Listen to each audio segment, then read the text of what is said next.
ভাইজান তোমার কাছে যদি আমি কিছু চাই, ধরো অনেক দামি কিছু, ধরো তোমার সব কিছু, তাহলে কি আমার দিবা? হঠাৎ এই কথা কেন কইতাছস? কোনো সমস্যা? আগে কেউ দিবে নাকি, তারপর কোন কেন জিজ্ঞাসা করছি এই কথা?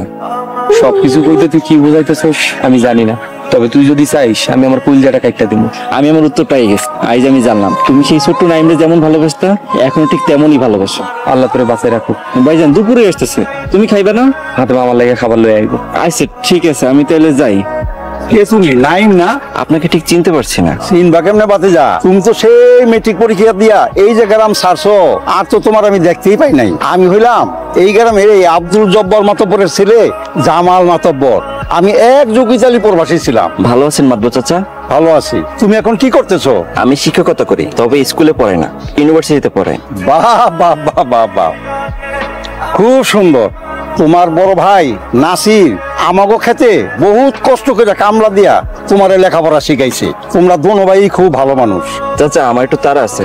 আরে দোস্ত নাইম, তোর তো চেনাই যায় না, চশমা লাগায় তো পুরো সাহেব হয়ে গেছস। আবার বললাম বিয়া কইরা বউ নিয়ে আইছস, তোর দেখে বুঝতেছস না ওই যে ভাব ধরছে। কি রে তোর কি হইছে? তোর জীবনে মানুষ হবে না। রাগ করছস?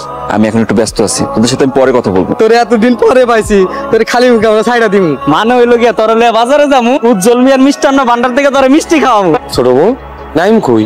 ভাইজান নাইম একটু গ্রাম ঘুরতে গেছে। বাইরে রোদ, আমি হারে গেলাম বাড়িতে আইতে, এখনো আসে নাই। থাক একটু ঘুরুক না। আমাকে গ্রামে কিন্তু দেখার মতো বহুত কিছু আছে। আচ্ছা আপনি কি করেন? Job, business? কেন নাইম তোমার কিছু কয় নাই? নাইম বলছে তো আপনি বিজনেস করেন, আপনাকে দেখে মনে হচ্ছে আপনি রাখাল। নাইম আমারে বড় বানাইতে বানায় গেছে। আমি আসলে চাষাবাদ করি, আগে অন্য কেউ বাড়িতে কামলা দিতাম, এখন নিজেকে জমিতেই কাম করি। আপনি অন্যের জমিতে কামলা দিতেন? আমি তো কামলা দিয়েই নাইম এত বড় করছি। তুই চুপ করে আসছ যে, কিছু কইতাছস না যে? তোরা বল। তা দোস্ত শুনলাম তুই নাকি বিয়া করছস। আচ্ছা বিয়া যখন কইরাই ফেলাইছস, তাইলে এবার একটা কাম কর, নাসির বাইরে ধরে বিয়া করাইতে। প্রায় 15টা বছর পার করে দিছে কামলাগিরি করে শুধুমাত্র তোরে মানুষ করার লাইগা। নাসির ভাই যে তোরে কত ভালোবাসে এটা তোর থেকে ভালো কেউ জানে না। তাই তো তোর 5-7 বছরের বড়, তুই কামটা কি করলি? হ্যারে রাইখা তুই বিয়ে করে ফেলে। নাসির বাইরে আমরা কত কইরা বুঝায় কইলাম, নাসির ভাই অনেক করছো, এবার একটা বিয়া করো। সে তো আমার কথা শুনলই না। সে আরো কি কইলো জানোস? যতদিন পর্যন্ত তুই নিজে থেকে বিয়া না দিবি সে বিয়েই করবো না। গ্রামের সবাই কি সব যুক্তি করে করছে? কেন বন্ধু, কোনো সমস্যা? যেখানেই যাচ্ছি সবাই একই কথা বলছে, চশমা কেন পরেছি, আমার ভাই আমাকে কামলা দিয়ে বড় করেছে, আমরা গরিব ছিলাম, সবসময় কি আমরা অতীত নিয়ে পড়ে থাকবো নাকি সামনে এগিয়ে যাবো? আচ্ছা বন্ধু, তুই সামান্য বিষয় নিয়ে তো মাইন্ড করতেছস।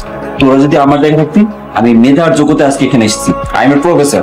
কোথায় তুমি? কোনো সমস্যা হয়েছে? আমি সব কি শুনছি? ভাইজান নাকি কামলা ছিল? তুমি তো আমাকে বিয়ের আগে বলছো ভাইজানের নাকি ধান পাটের ব্যবসা আছে। তোমাকে এসব ফালতু কথাবার্তা কে বলেছে? কেন মিথ্যা বলছো?